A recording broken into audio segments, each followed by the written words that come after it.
Welcome to the Salmon Runs YouTube. Enjoy the video. In this video, I will show how to make crab egg foo young.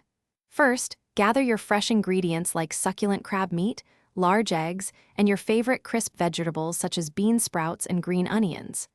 Next, prepare the delicious sauce by combining chicken broth, soy sauce, and a hint of sesame oil. Having everything ready before you start cooking makes the entire process smooth and enjoyable. Now, let's create the patties. In a bowl, whisk 6 large eggs with your prepared crab meat, bean sprouts, and chopped green onions. Heat about 2 tablespoons of oil in a non-stick pan over medium heat.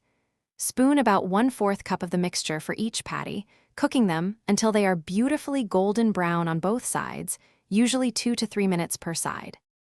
The sauce truly elevates this dish. In a small saucepan, combine 1 cup of chicken broth, 2 tablespoons of soy sauce, and a teaspoon of sugar. Bring this mixture to a gentle simmer. To thicken, mix 1 tablespoon of cornstarch with 2 tablespoons of cold water to create a slurry, then slowly whisk it into the simmering sauce until it reaches your desired consistency. Finally, it's time to serve your delicious crab egg foo young. Arrange the freshly cooked patties on a warm serving plate. Generously spoon the savory, warm sauce over each patty, ensuring every bite is flavorful. For more great deals and to check out the Echo Dot smart speaker, be sure to look for the link in the description below. Enjoy your homemade meal. Thanks for watching. Consider subscribing if we helped you.